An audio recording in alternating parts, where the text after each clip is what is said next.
3, 2, 1, 0.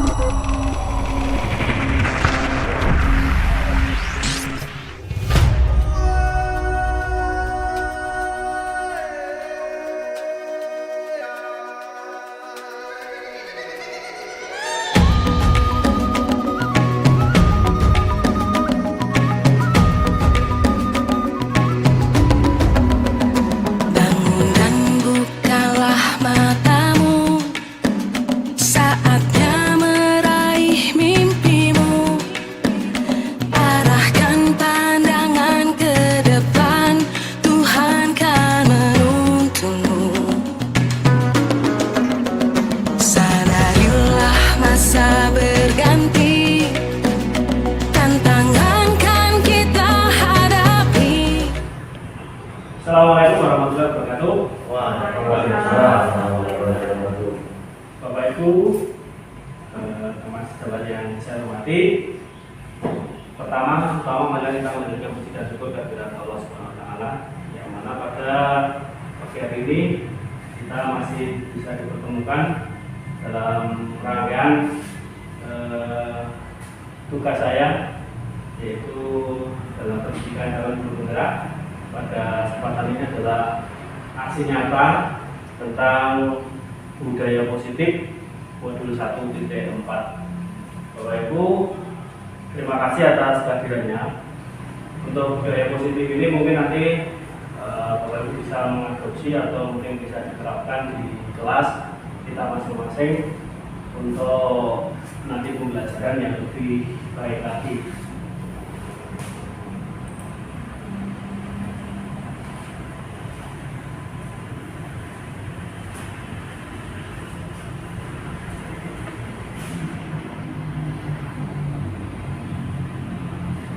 Ini untuk yang pertama kita merubah paradigma bahwa dalam pemahaman atau penjelasan aspek tertentu tentunya dengan realitas yang ada. Kadang-kadang bahwa kita itu mempunyai anggapan kebutuhan setiap manusia itu adalah sama, tapi realitasnya adalah kebutuhan kita itu berbeda-beda. Termasuk kebutuhan kita dengan murid itu tentunya berbeda-beda. Kemudian yang kedua adalah semua orang melihat hal yang sama, tetapi kenyataannya gambarannya itu adalah berbeda-beda tentang melihat sesuatu hal itu. Yang ketiga adalah kita mencoba mengubah orang agar berpandangan sama dengan kita. Ternyata pandangan orang lain tentang dunia itu pun kita harus berusaha memahaminya tentang pandangan setiap orang itu. Jadi tidak mungkin orang itu akan memandang tentang dunia ini adalah sama dengan apa yang kita lihat. Kemudian perilaku buruk dilihat sebagai suatu kesalahan. Tentunya sesuatu yang dilakukan baik itu oleh siswa itu tentunya ada suatu tujuan kenapa dia melakukan hal itu. Jadi belum tentu apa yang kita anggap buruk itu sebetulnya ada tujuan dari apa yang harus pengungkapan dari siswa. Kemudian orang lain bisa mengontrol kita. Ternyata kenyataannya jam sekian kalau tidak akan dihukum atau dan sebagainya itu aturannya. Nanti kita buat menjadi satu keyakinan kelas. Kemudian keyakinan kelas itu berupa pernyataan-pernyataan universal, jadi yang umum. Kemudian pernyataan Lanjut. Jadi untuk membuat keyakinan kelas itu dilakukan bersama-sama antara kita guru dengan siswa. Jadi kalau tata tertib kan biasanya dibuat secara sepihak, guru yang membuat ya biasanya. Jadi tidak ada satu masukan dari siswa. Tapi kalau keyakinan ini nanti dibuat bersama-sama antara guru dengan siswa. Jadi guru nanti membimbing dalam pembuatan keyakinan kelas ini. Nanti bisa kita coba, kita praktekkan di kelas kita masing-masing bagaimana membuat keyakinan kelas tersebut. Kemudian bersedia meninjau kembali keyakinan kelas dari waktu ke waktu. Jadi untuk keyakinan kelas ini kita tinjau. Jadi tidak misalnya dalam satu bulan pertama, bulan kedua, ketiga itu keyakinan kelas itu sama, itu tidak. Jadi bisa ditinjau kembali. Kalau ini sudah berjalan dengan baik, kemudian bisa diganti dengan yang lainnya.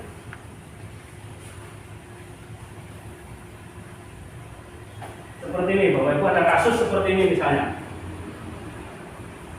Ibu Ambar, guru wali kelas 2 di SD Pelitahati, sedang bingung menghadapi ulah salah satu murid di kelasnya. Doni, beberapa anak di kelas 2 telah datang padanya dan mengeluhkan Doni yang seringkali kita bekal makan siang mereka dengan paksa. Jika Anda menghadapi situasi seperti ini, seperti Ibu Ambar, apa yang Anda lakukan? Menurut Anda, kira-kira apa alasan Doni melakukan itu? Kira-kira seperti apa yang kalau menghadapi seperti ini, Bapak Ibu? Jadi yang melihat situasi seperti ini, jika kita menjadi Ibu Ambar, apa yang akan kita lakukan? Kira-kira apa yang akan kita lakukan? Panggil Doninya, kemudian dinasihati, kemudian ditanya alasannya. Nah, jadi ini sudah maksudnya yang kira-kira apa alasan Doni melakukan hal itu. Baiklah, ini kita lihat. Nah, melihat hal tersebut, kita bisa melihat tentang kebutuhan dasar manusia. Itu ada kebutuhan tentang bertahan hidup, kebutuhan kesenangan, cinta kasih sayang, penguasaan, kebebasan. Jadi nanti apa yang dilakukan Doni itu masuk dalam kebutuhan dasar hidup yang mana? Penjelasan di sini. Nah, ini kebutuhan dasar manusia. Kebutuhan dasar hidup itu adalah kebutuhan yang bersifat fisiologis untuk bertahan hidupnya, kesehatan, rumah, makanan. Kemudian kalau yang kebutuhan yang kedua itu untuk tetap terhubung dengan orang lain, seperti teman, keluarga, pasangan hidup, kemudian teman kerja, binatang, peliharaan, dan kelompok di mana kita bergabung. Kemudian yang kebutuhan penguasaan meliputi tingkat untuk dianggap berharga. Jadi anak, misalnya siswa, murid itu dianggap berharga itu adalah suatu kebutuhan penguasaan. Kemudian kebutuhan untuk bebas adalah kebutuhan akan kemandirian. Kemudian kebutuhan akan kesenangan. Jadi kebutuhan untuk mencari kesenangan bermain dan tertawa. Kalau yang kedua berarti tadi ada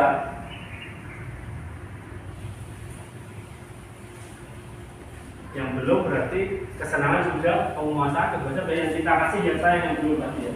Itu berarti yang kedua itu adalah kebutuhan cinta kasih sayang untuk terhubung dengan orang lain. Kira-kira kasusnya Doni tadi termasuk kebutuhan yang mana? Ya,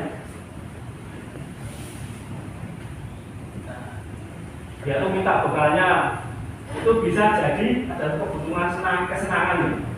Jadi Doni itu merasa senang nih ganggu koncone, jadi dia minta bekalnya orang lain, itu dia itu merasa senang, dia itu merupakan kebutuhan kesenangannya, dia itu senang seperti itu. Kalau melakukan jahili temannya itu merasa senang, itu bisa dikelompokkan kebutuhan kesenangan. Sebagai seorang penghukum, misalnya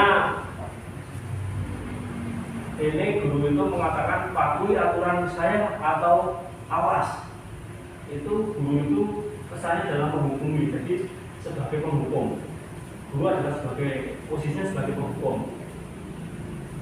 Kemudian kamu selalu saja salah karena selalu disalahkan, tidak pernah ada benarnya. Ini guru seperti ini saya percaya hanya satu cara agar pembelajaran bisa berhasil. Jadi guru seperti ini hanya ada satu cara agar berhasil, yaitu apa? Yaitu anak itu harus selalu taati apa yang dikehendaki oleh guru sebagai penghukum. Membuat orang bersalah. Ini misalnya kata-katanya, ibu sangat kecewa sekali dengan kamu, ibu sangat tidak suka dengan apa yang kamu lakukan, atau bapak merasa sangat tidak senang apa yang kamu lakukan. Ini kan merasa bahwa murid itu merasa bersalah terus, sehingga posisi merasa bersalah terus, sehingga posisi kontrol ini adalah posisi kontrol sebagai pembuat orang merasa bersalah. Kemudian posisi yang ketiga adalah sebagai teman. Nah ini sebagai teman, jadi kita sebagai teman ini dapat kita lakukan pada siswa, tetapi untuk mengatasi permasalahan atau masalah pada siswa dapat kita lakukan dengan posisi kita sebagai teman. Tetapi ketika kita lakukan terus-menerus tanpa ada kontrol, nanti siswa itu akan tergantung pada kita. Jadi misalnya Pak Toha berperan sebagai teman dalam menasihati anak didiknya. Ketika anak itu sudah apa-apa yang dilakukan oleh Pak Toha itu seperti itu, kemudian suatu saat ketika Pak Ferry harus menasihati anak tersebut, kemungkinan anak itu akan tidak mau. Saya tidak akan mau karena saya sudah diperlakukan Pak Toha seperti ini. Jadi ini ada dampak positifnya, tapi juga ada negatifnya terhadap untuk memecahkan satu masalah.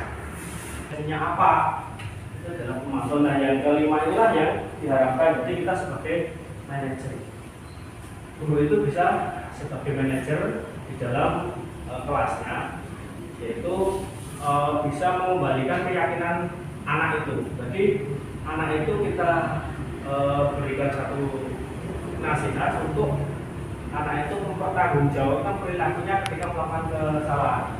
Jadi kita ajak diskusi, kita ajak kolaborasi. Tanyakan pada murid tersebut. Saya ada kasus seperti ini. Kasus murid yang terlambat sekolah.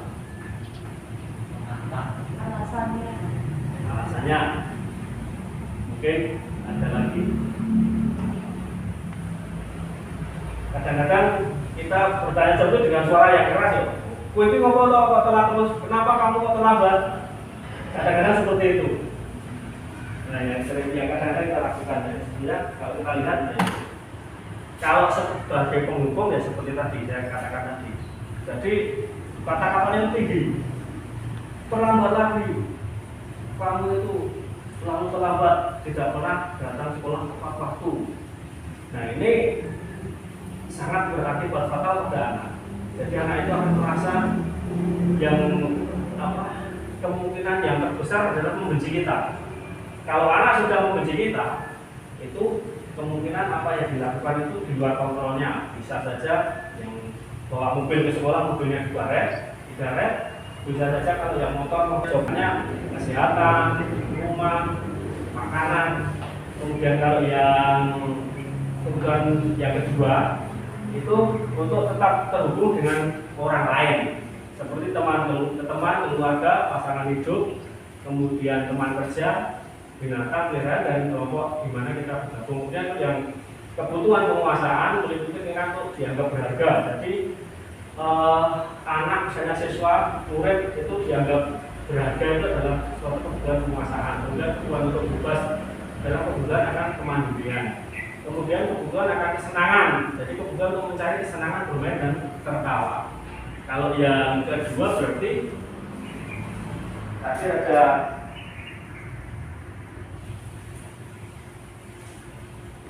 yang belum, berarti kesenangan sudah, penguasaan kebiasaan yang cinta kasih yang sayang yang belum tadi ya. Itu berarti yang kedua itu adalah kebutuhan cinta kasih sayang untuk terhubung dengan orang lain. Kira-kira kasusnya Doni tadi termasuk kebutuhan yang nyaman. Ya. Dia tuh minta bekalnya itu bisa jadi ada kebutuhan kesenangan nih. Jadi Doni itu merasa senang nih ganggu koncone, jadi dia minta bekalnya orang lain, itu dia tuh merasa senang, dia tuh merupakan kebutuhan kesenangannya, dia tuh senang seperti itu. Kalau melakukan jahili temannya itu merasa senang, itu bisa dikelompokkan kebutuhan kesenangan. Sebagai seorang penghukum, misalnya ini guru itu mengatakan patuhi aturan saya atau awas, itu guru itu kesannya dalam menghukumi. Jadi sebagai penghukum, guru adalah sebagai posisinya sebagai penghukum. Kemudian kamu selalu saja salah, karena selalu disalahkan, tidak pernah ada benarnya. Ini guru seperti ini saya percaya hanya satu cara agar pembelajaran bisa berhasil. Jadi guru seperti ini hanya ada satu cara agar berhasil, yaitu apa? Yaitu anak itu harus selalu taati apa yang dikehendaki oleh guru sebagai penghukum. Membuat orang bersalah. Ini misalnya kata-katanya, ibu sangat kecewa sekali dengan kamu,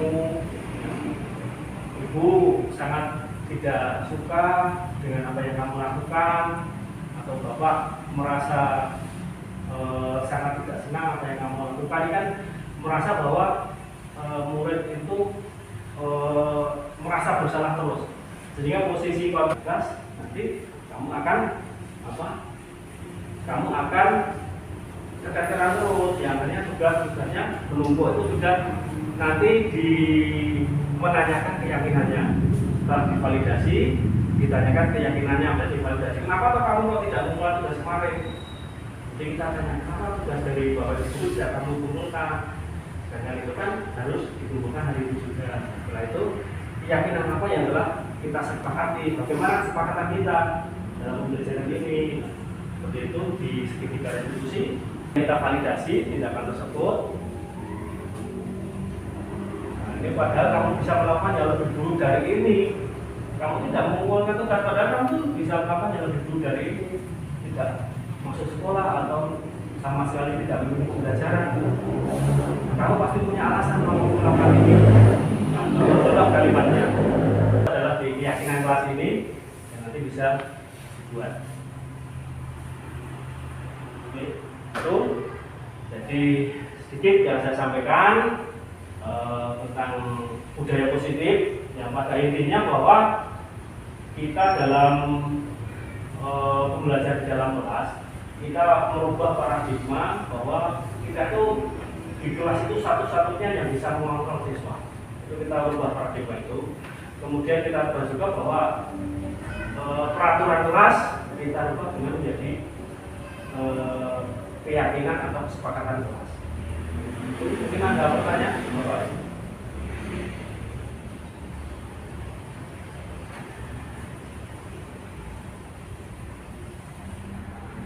Yang dapat saya sampaikan banyak salahnya, mohon maaf.